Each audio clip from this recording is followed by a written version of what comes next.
everyone. Welcome to Ignite Startup Workshop. My name is Amanda Gold, and I'm the program manager in the Herb Kelleher Entrepreneurship Center in the McCombs School of Business. The Herb Kelleher Entrepreneurship Center promotes the development of entrepreneurial skills and supports the exploration of the ways these skills can be applied to careers as founders or as innovators within established firms. Our Ignite Startup workshops provide an opportunity for students to learn more about different topics related to new venture creation. These workshops host leaders from various industries and on-campus experts and enable students, faculty, and staff in the greater Austin entrepreneurial community to gain usable skills and insights for launching an idea into a startup or pursuing other career opportunities.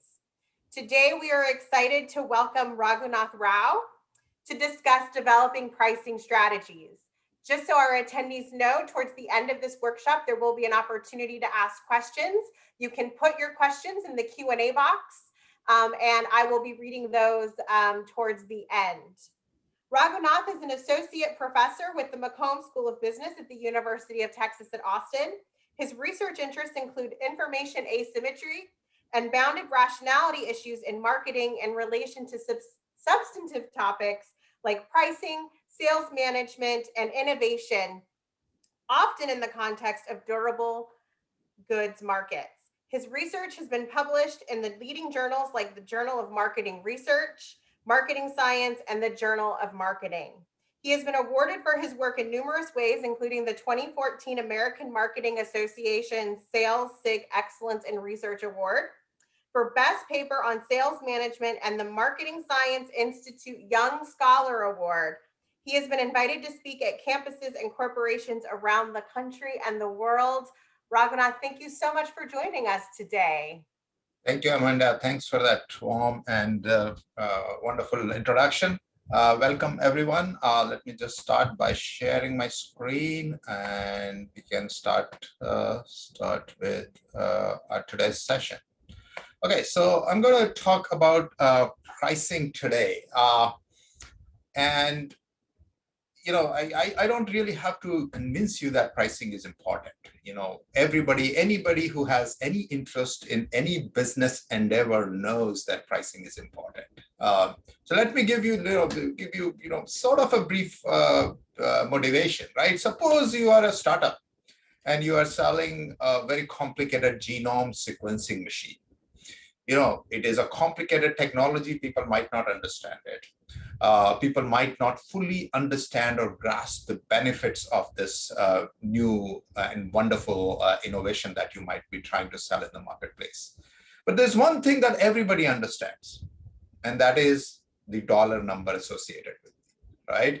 If your machine is priced at $1.5 million, everybody knows what that $1.5 million is. It's a price. It's the dollar number, the money that somebody has to give up to acquire that innovation, right? So the price is something that you walk in a store, the first thing that people look at is price. And then they start debating about, the benefits, the cost, the opportunities, threats and whatnot, right? But that dollar number that is sitting right in front of you is something that every consumer can relate to. And that's really, really important. It's obviously very important from the perspective of consumers, but I also don't have to convince you that it's also very important from the perspective of the seller. Because at the end of the day, pricing is where all your activities meet the market. Right? You have worked for years on an innovation, a new kind of a service, a new kind of a store format, or a new kind of a hardware device. All that hard work comes into a point where it meets the moment of truth. That's the price. What is the price at which you can sell? Because that's ultimately is how much you are going to make out of it, how much revenue you are going to generate, right? So when you start thinking about marketing, you think about, many of you are probably familiar with 4 P's of marketing, or, any other aspect of business. Almost everything that you think about, any aspect of business is a cost. Your distribution channels are your costs. Your promotions are your costs. Your advertising is a cost. everything is a cost except for a price, which is the sole driver of your revenues, right? So it's really important to think about prices more carefully and, sort of come up with a pricing strategy, which, is driven by some best practices. So I'm going to talk briefly about how people think about pricing in a typical, marketplace scenario. And then from there, we will go to sort of a journey towards thinking about what is the right way in which we think about pricing. Okay, what is the smart way you should be thinking about pricing? And this comes from, my own experience as a teacher, as an academician, as a consultant, as a, legal expert. All these places, we have seen, the role of pricing coming into prominence, but people often misunderstand it. People think of pricing in the ways which I think is really harmful to business. Okay, so we'll think about what are some of the ways in which people think about pricing, and then we'll take it from there in terms of the best practices. Okay, so before I get into that, very brief, sort of again, from the motivation perspective, very simple exercise. If you guys are carrying pen and pencil, it might be useful to work through this, and don't worry about it. I will have a summary slide of this analysis, but really extremely simple, business 101. Suppose you are a retailer, you sell about 100,000 shoes every month. Your shoes are priced at $40.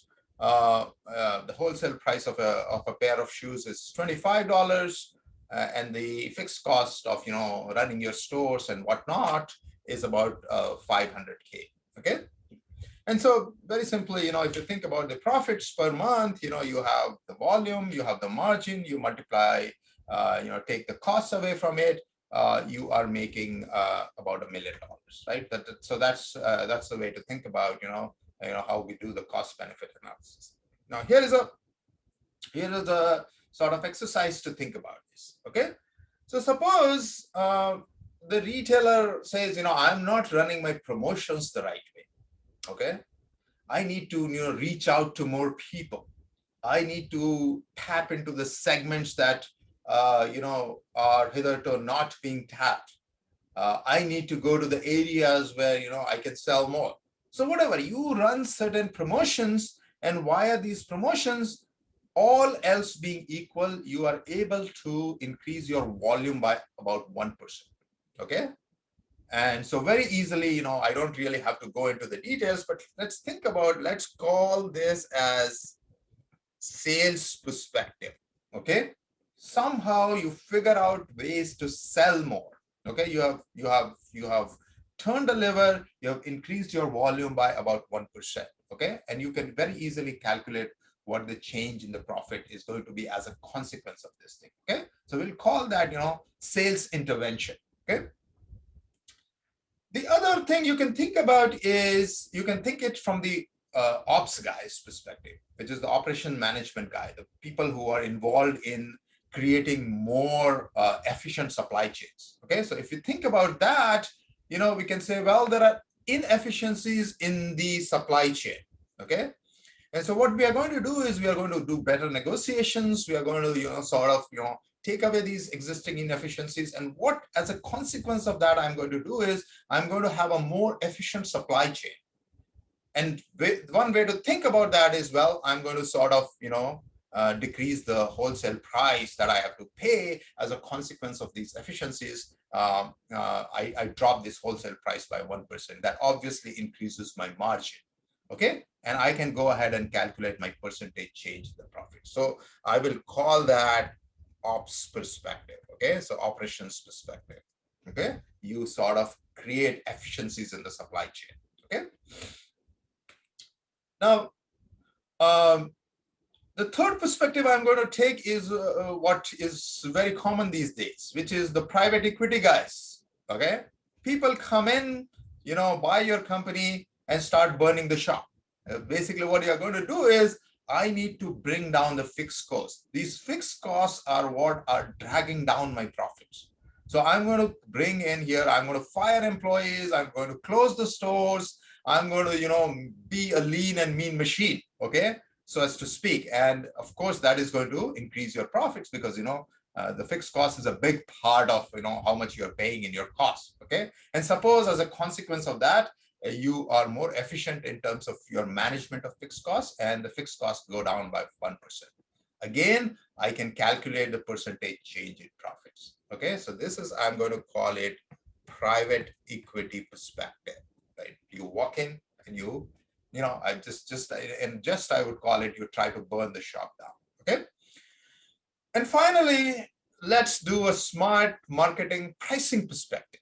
Okay, so what I do is I walk in and I study pricing, and I try to better communicate my prices, and I actually become more smarter in how actually I do my marketing. And as a consequence of that, what happens is I am able to raise my price by 1%. Okay, and I don't affect anything else.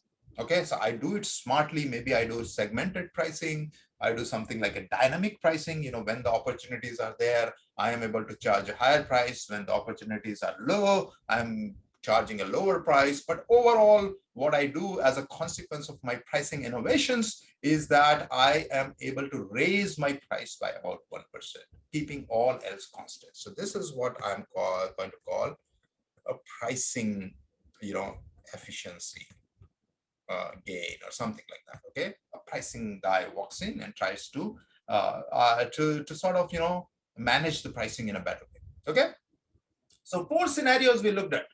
Everywhere we had a change for the better, and change for the better by about 1%. Okay, and you can compare these 4 scenarios here. Okay, this is our baseline. This is how we are doing right now. This is what a sales guy would do it.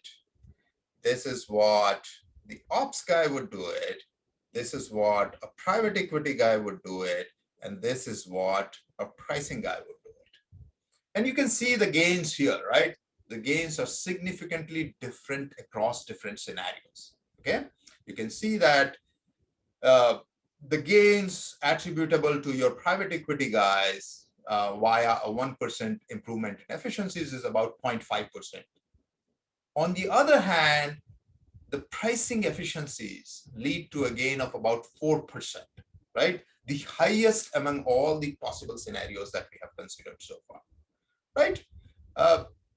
And so the point I'm here making is even a small possible efficiency gain in pricing has huge implications, huge upside in terms of your overall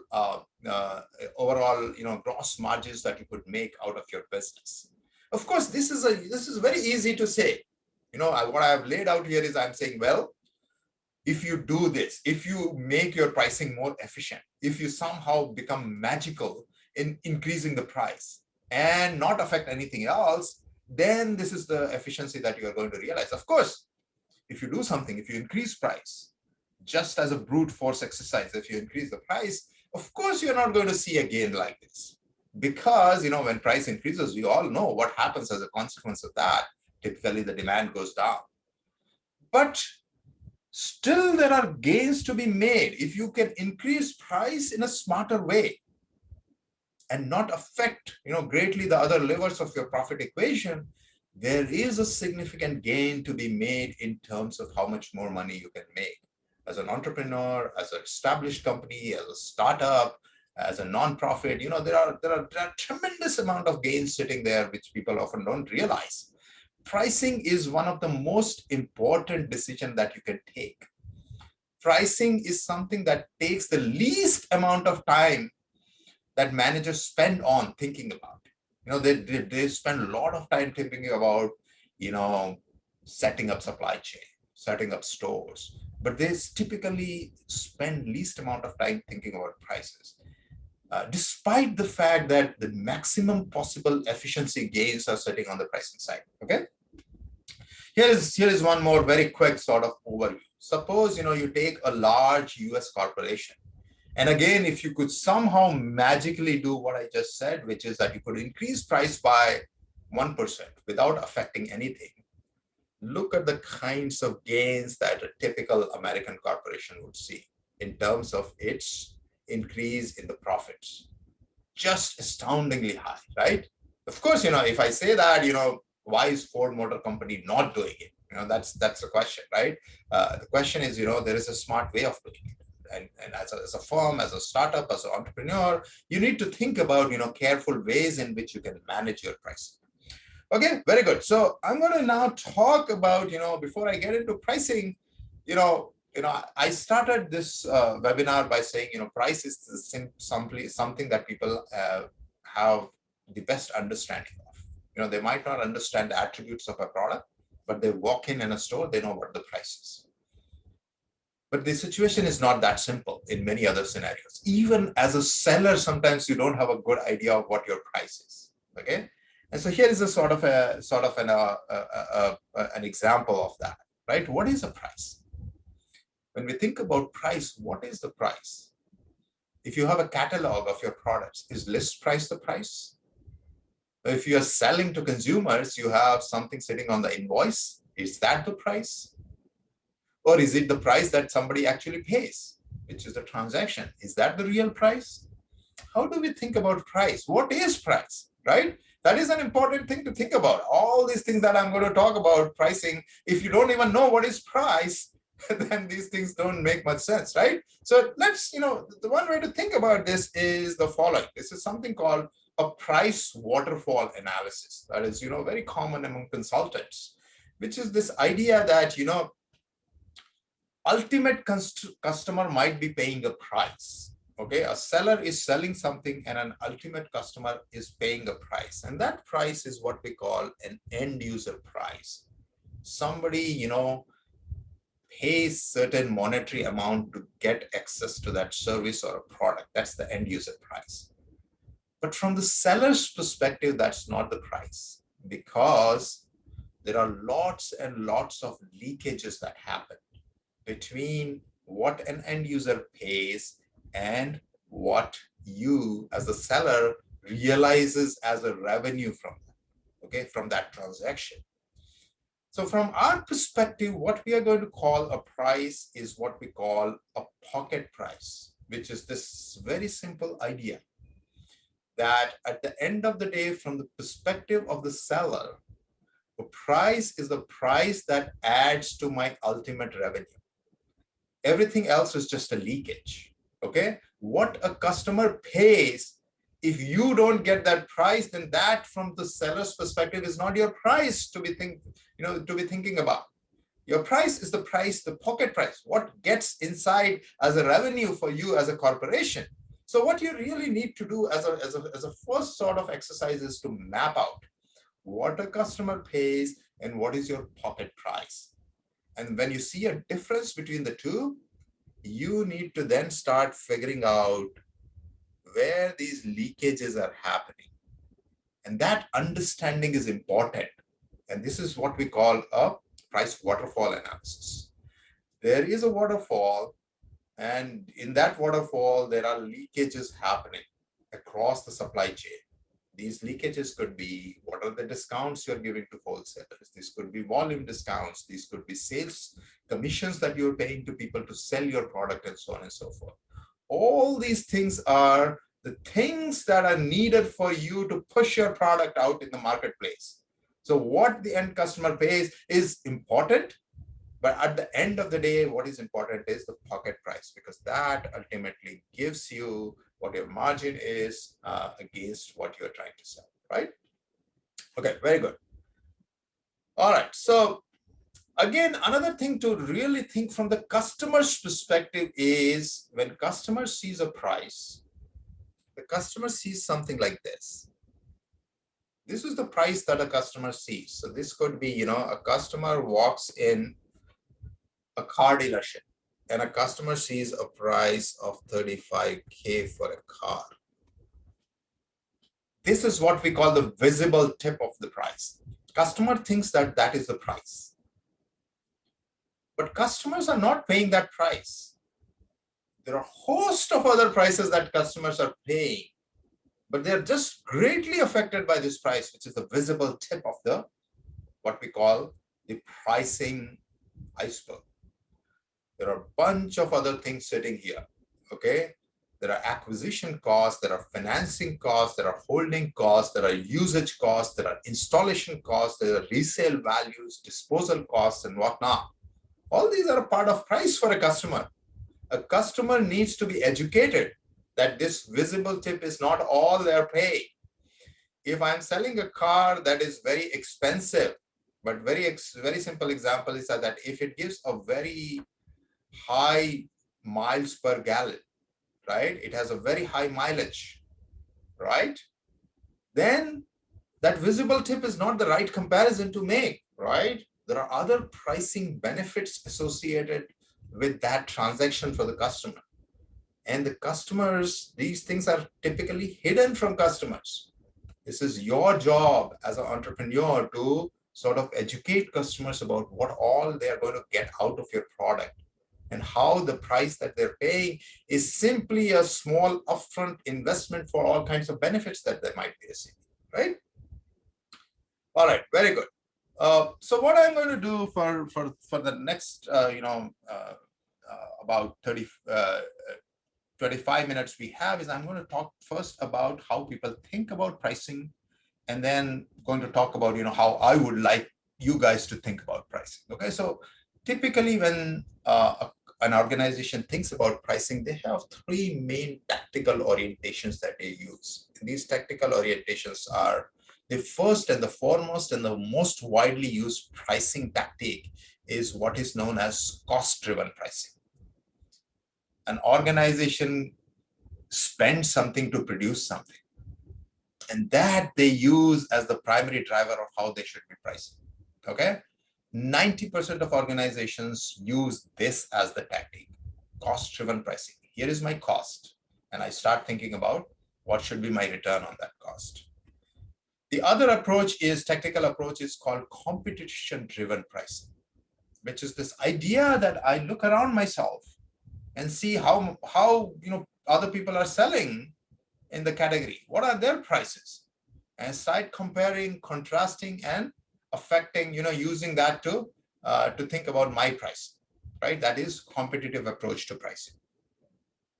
And finally, most common and most marketing-oriented approach is customer-driven pricing. I try to give what customers are demanding, what kind of pricing customers are looking for. And that becomes my fundamental approach to pricing, okay? The three are sort of very, different sort of thinking about, pricing, okay? And we are going to bring these elements. These are all very important ways to think about pricing, but we need something more smarter where I'm going to bring elements from all these three ways of thinking about pricing, but sort of we will try and think of actually making it more smarter. All right, so let's talk about, I would spend some time talking about cost-driven pricing because that is the most fundamental and most common way in which companies think about pricing, okay? What is cost-driven pricing? Well, I have cost. Every unit that I try to sell has a cost.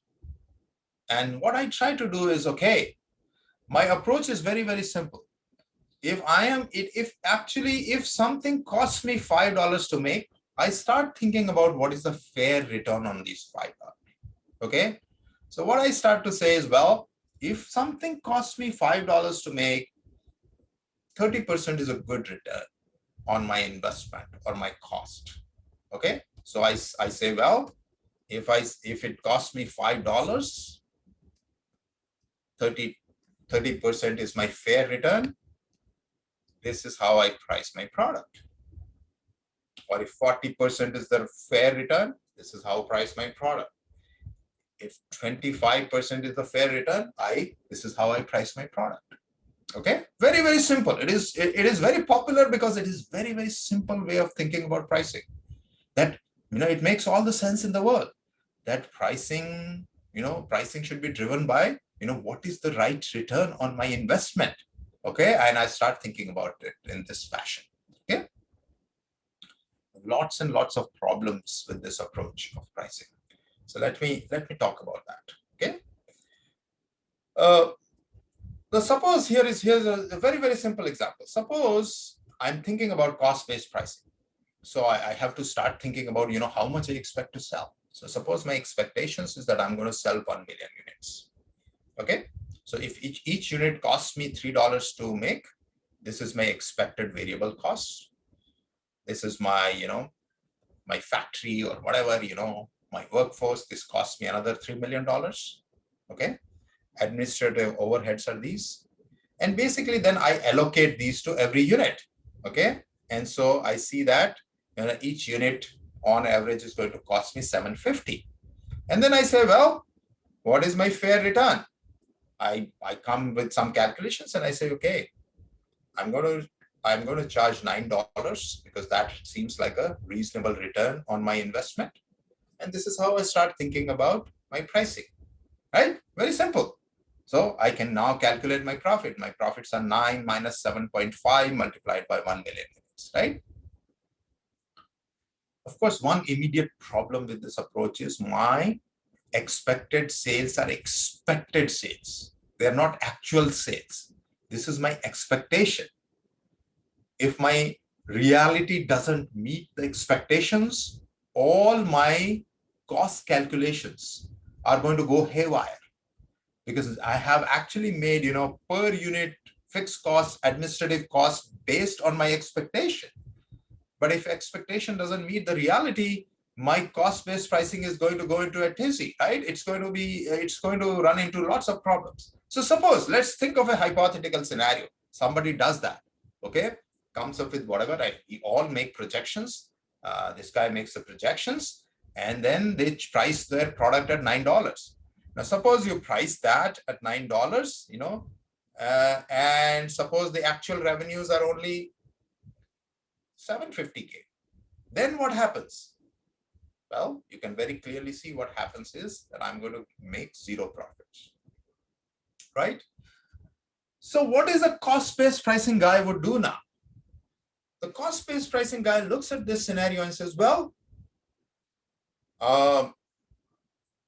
my price is $9. My costs are $9. So every unit I am making zero. That's not right. I need to get a fair return. So he says, okay, $9 is what is costing me. I need to have a fair return on my product. And says, well, my calculation was that $1.5 is a fair return. So the cost-based guy would say, well, now this $9 is a bad price. So what I need to be pricing at is maybe $10.50 because I need to have a fair return on every unit I'm selling. So I am going to mark it up by $1.50. You can easily see what is going to happen as a consequence of that. As a consequence of that, what is going to happen is when I increase the price, I see a decline in my sales. So when you see that, what is going to happen as a consequence of that is if there is a 5% decline in the sales, you will see certain profit. If you see a 33% decline in the sales, you are still going to be in red.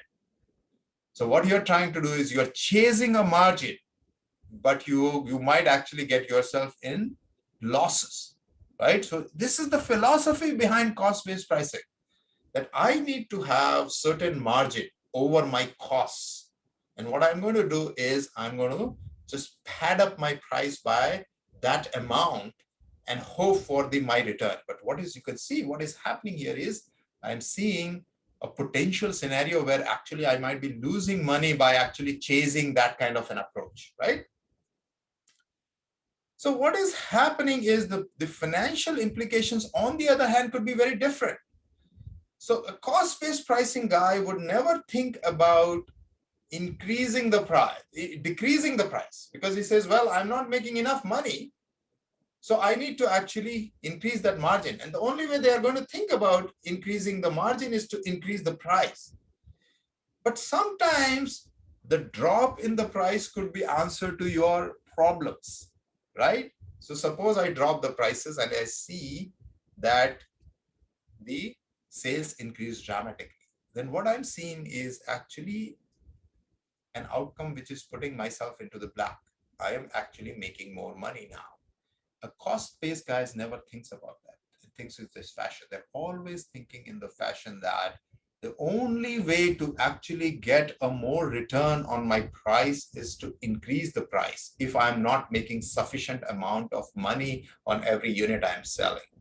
And as a consequence of that, you could sometimes put yourself in a spiral where you keep on increasing, and that actually keeps a pressure on you to actually go into red more and more. And the cost-based guy would actually go and actually start thinking about increasing the prices even more, and that could be a death spiral.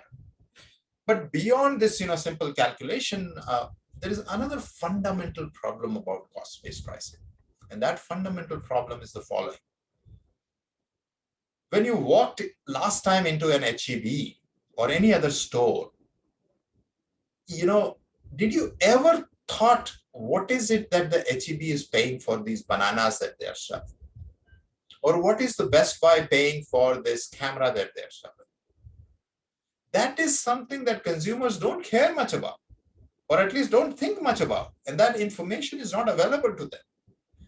So if consumers at some level actually don't pay any attention to what the costs are, and they pay all the attention to the price that is being charged, then why, as a seller, you are stuck with the cost? Why are you focused so much on the cost side of the equation in actually formulating your price? That's the most fundamental problem with cost-based pricing, that you are relying too much upon a metric that consumers don't actually know about, don't care about, don't have access to. But you are putting all your eggs into that metric and saying that should be my fundamental driver of pricing. And that, in my mind, is the most egregious reason why you should not be actually thinking about pricing in a cost-based fashion. Okay. The other way to think about pricing is, of course, people often say, well, it's the competition that really matters. So what I should be doing is I should be looking at the market shares. I should be looking at, how much, of the pie that I have, and I should be focusing on how other people are charging the prices, and essentially go and actually use that as a metric of my pricing. And again, that is another way in which, people think about that. The problem with competitive or competition driven pricing is often it leads to a reluctance on the part of seller to raise prices, because they're always worried about the share. They're always worried about the idea that the key goal to being in the marketplace is to have a certain share in the marketplace. And if I'm going to raise prices, my share is going to go down. But obviously that is a false premise in which most companies operate, because share is not the ultimate thing that shareholders care about. What shareholders care about are the profits, right? And so you are too much focused on the shares, market shares. The final tactical approach that people often think about is the customer-driven pricing. That you are a product manager, you think about the fact that I should be giving a price offering to marketplace, to consumers, a price offering that consumers are happy about. Consumers are demanding about it. People are not happy about prices. You should be thinking about what is the best way to essentially change your pricing format or pricing structure to make customers happy. And that is how you start thinking about prices. Again, this is much closer to how you should be thinking about pricing, but this is not a solution to all your pricing problems, right? Consumers often look for things at the cheapest price, or consumers almost always look for, getting free stuff at the free, right? So if all you care about is how much consumers love something, then, essentially you should be giving, stuff for free. And of course, in a marketplace, you can't survive with that kind of pricing. But at its core, I think the message from customer-driven pricing, of course, is that you should be looking at consumers' willingness to pay calculations and think about how you should be pricing the product. So it is really an important way of thinking about pricing. All right, very good. So this was all my background about how people think about pricing. So I'm going to now talk about the framework in which you should be thinking about pricing. Okay. And so the approach that we are going to take here and talk about is an approach called economic value approach. Okay. This is really a smart way of thinking about pricing, and it sort of accounts for some of the things that I have talked about in the tactical pricing techniques. But at the same time, it is much more smarter in thinking about how people should be thinking about pricing. The economic value approach is driven by value. at its core, it says the primary driver of price should be the value that a product or service provides to customers. Very, very important. You need to go and figure out and spend time and actually work hard to figure out what is it that you're giving to people. What is the utility of what you're giving to people? And then try and quantify it, and then try to think about your pricing. So it is a value-based, it's very proactive. It requires you to understand consumers. It is completely profit-driven, okay? And so the way we think about this total economic value model is essentially the following way, okay? So this is a very, very powerful tool. It's extremely simple, but lots and lots of companies have managed to actually improve their pricing significantly by thinking in this fashion. So the way to think about a total economic value approach is the following.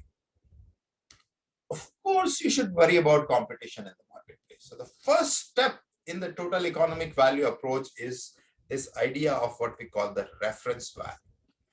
And what is the reference value? Basically, if you are a new product in the marketplace, the first job that you have is to go and look around yourself and try to find what is the product or what are the products that are closest in terms of the value that they provide to customers, and find out what prices do they charge.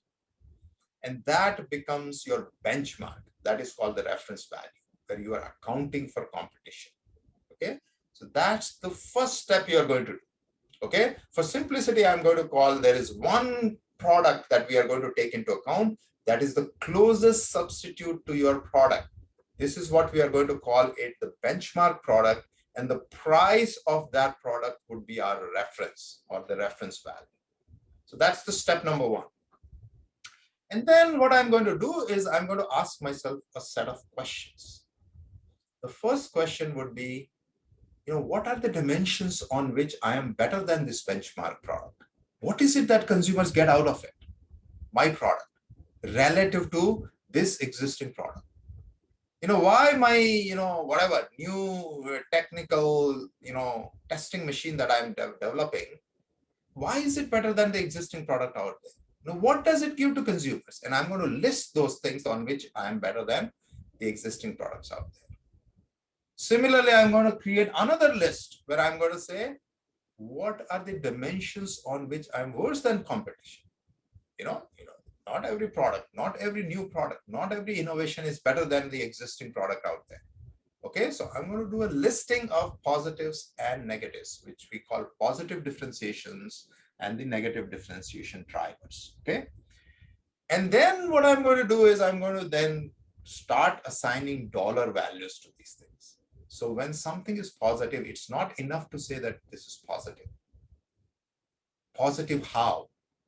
How much dollar positive value that somebody gets out of it? This is very tricky. I know you are thinking, how do I put a dollar value to all the things on which I'm better? But you have to do that. You have to be proactive and you have to do research on that. There is no getting away from that. Okay. If you want to price smartly, and if you stand in the marketplace and say, I am better than you, the consumers are going to demand better than me in what way, in how, in the dollar terms. If it's a new machinery, it's a new product, it's a new server, the buyers are going to demand, what is it that you are giving me that is better, and why you are able to charge what you're trying to charge. So you need to be able to, in your mind at least, you need to be able to think about the ways in which I am better than the existing competitors out there in the marketplace, and assign some dollar numbers to them.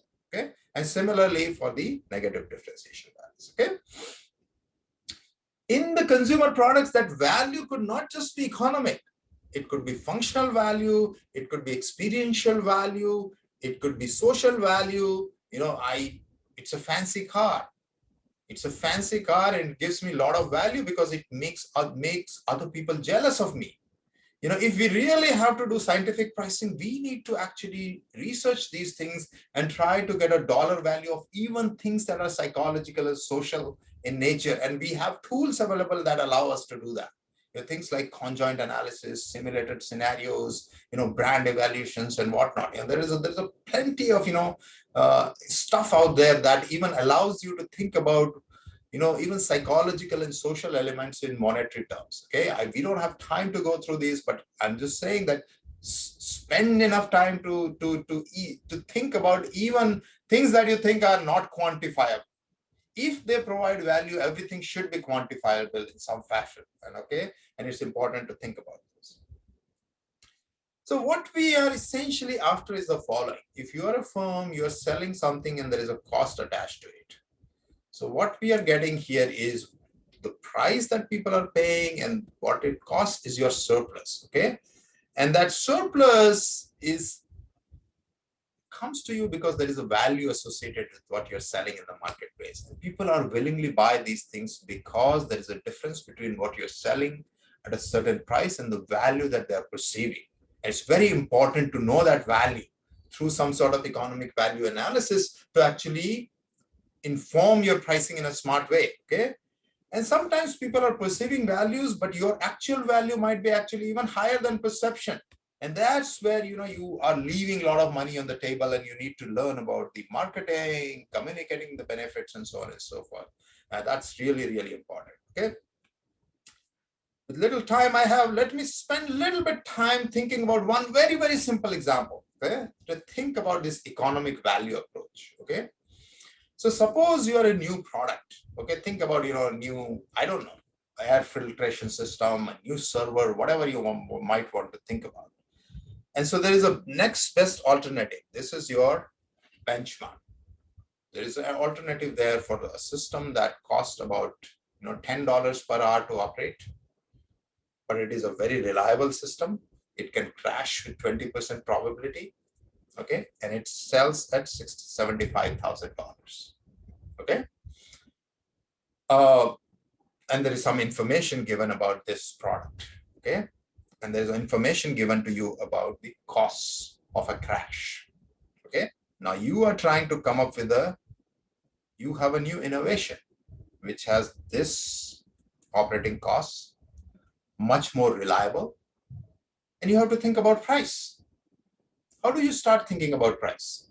Well, the answer is we will go to the economic value approach. Okay.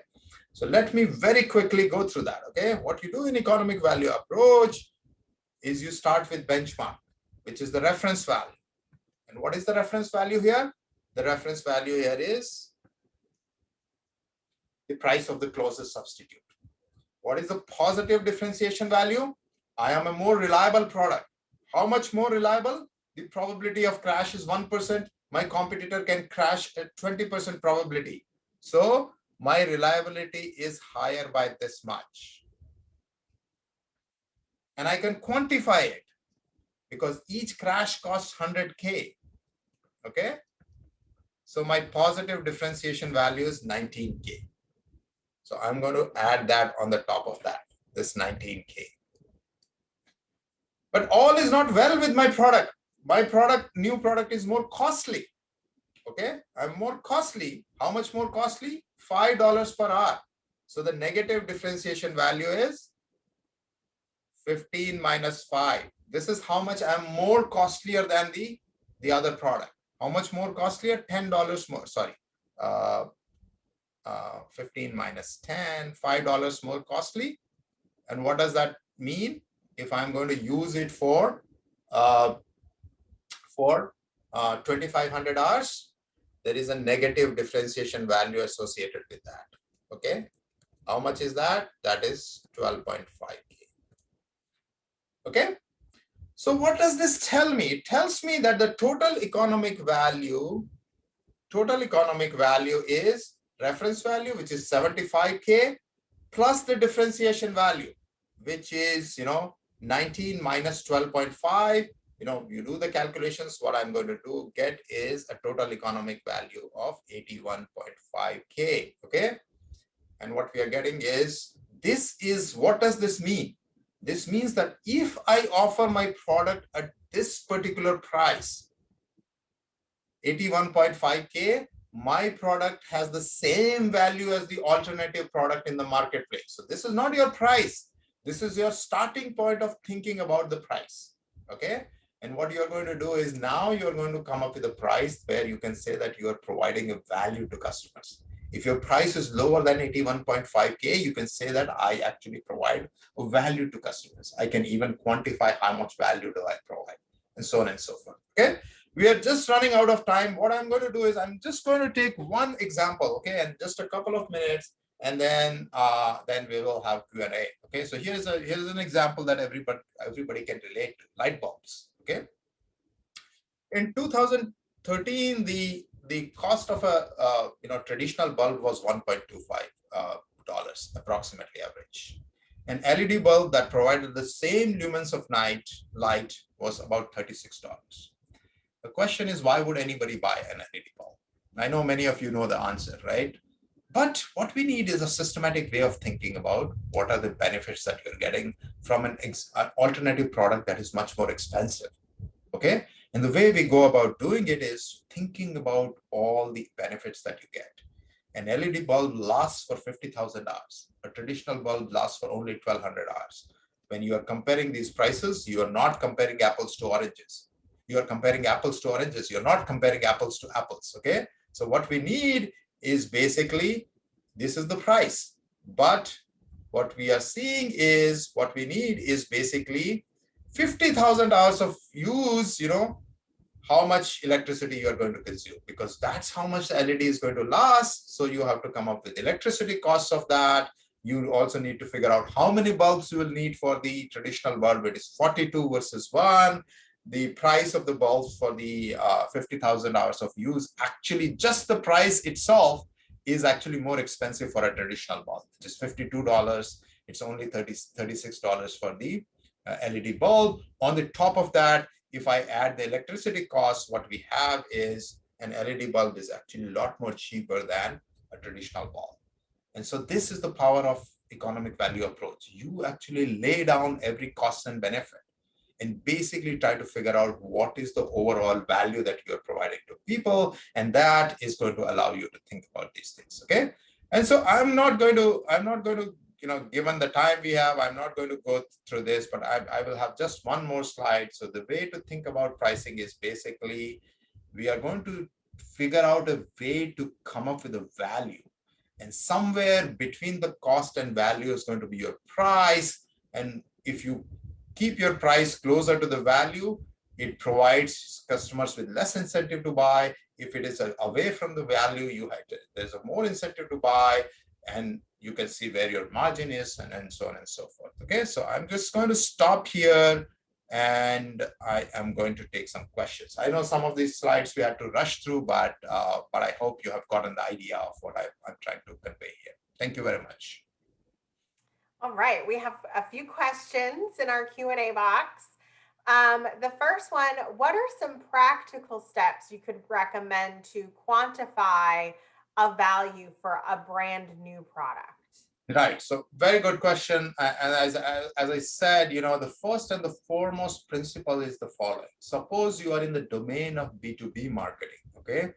The idea is very simple. You are going to put yourself in the shoes of a user of your product. And you're going to ask, if somebody is going to use that product, what are the 5 things on which they are going to have benefits from my product?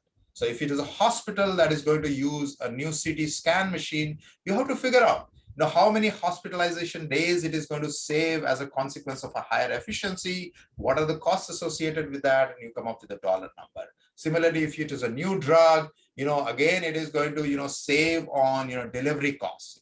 Okay. How many patients come that use this kind of drug? These are the savings in the delivery costs. I map those for the organizations and I come up with some value. So these are some of the steps you take.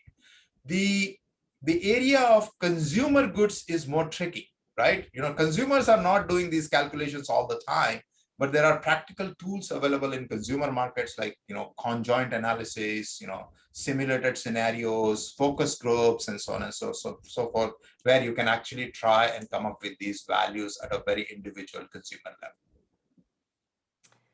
So then the next question is somewhat in the same sort of line of thinking. How would you come up for a fair and attractive price for a product that has no direct or indirect competitors? So something that's probably really new on the market. That's a very, very good question, right? So, but as I laid out in total economic value approach, the first thing we do is we have a benchmark and we have a price.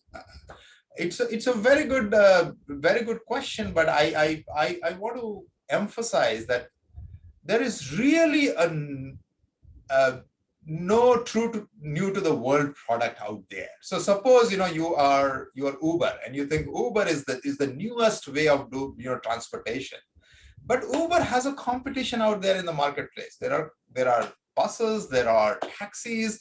So you have to come up with a benchmark, even if they are actually sitting outside of your immediate focus of what even innovation you are providing, right?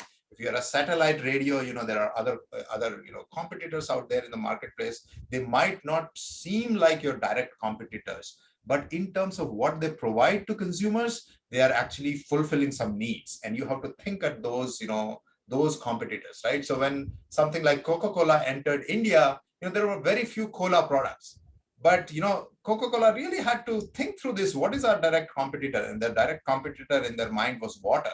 And then they had to go from there and think about what is the value that we are providing.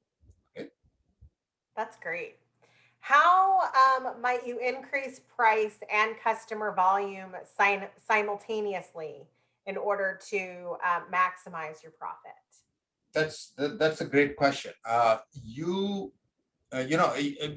immediate reaction is that the two things are contradictory, right? So when you are increasing prices, you typically are sacrificing volume, and that's how we typically think about price volume relationship. But that's not always true. I mean, in many scenarios, you could do that. And what you do is basically is this idea that not all consumers are equal, right? Some consumers are very different from others. Some consumers are looking for more value from your product than others.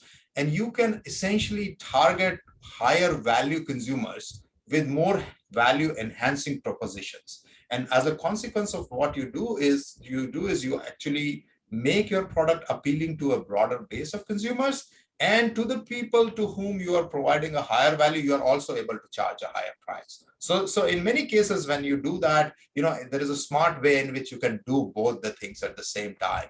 The key is, of course, to do it a segmentation approach that is smart, that actually is driven by value. So, in a somewhat similar sense, what are some strategies for measuring a buyer's willingness to pay?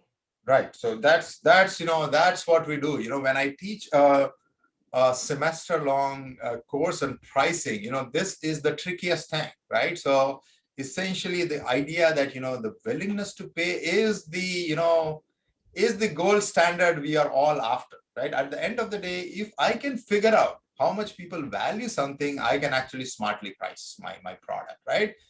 In a marketplace where I am serving hundreds of thousands of consumers, I obviously cannot go to every consumer and try and figure out how much they value my product or services. So there are practical tools available. So there are tools that go by names like conjoint analysis, which is what you do is you take a representative set of consumers and you try to dig deeper into consumers value propositions and try to quantify using statistical models what are the values that the dollar value that they place on individual attributes of my product, and then go from there and try to inform your pricing practices. Lots and lots of actually pricing tools that are available in the marketplace. And we have decades of research now which shows that many of these tools work very well. You just have to try to educate yourself about these tools and try to implement these in a most effective way.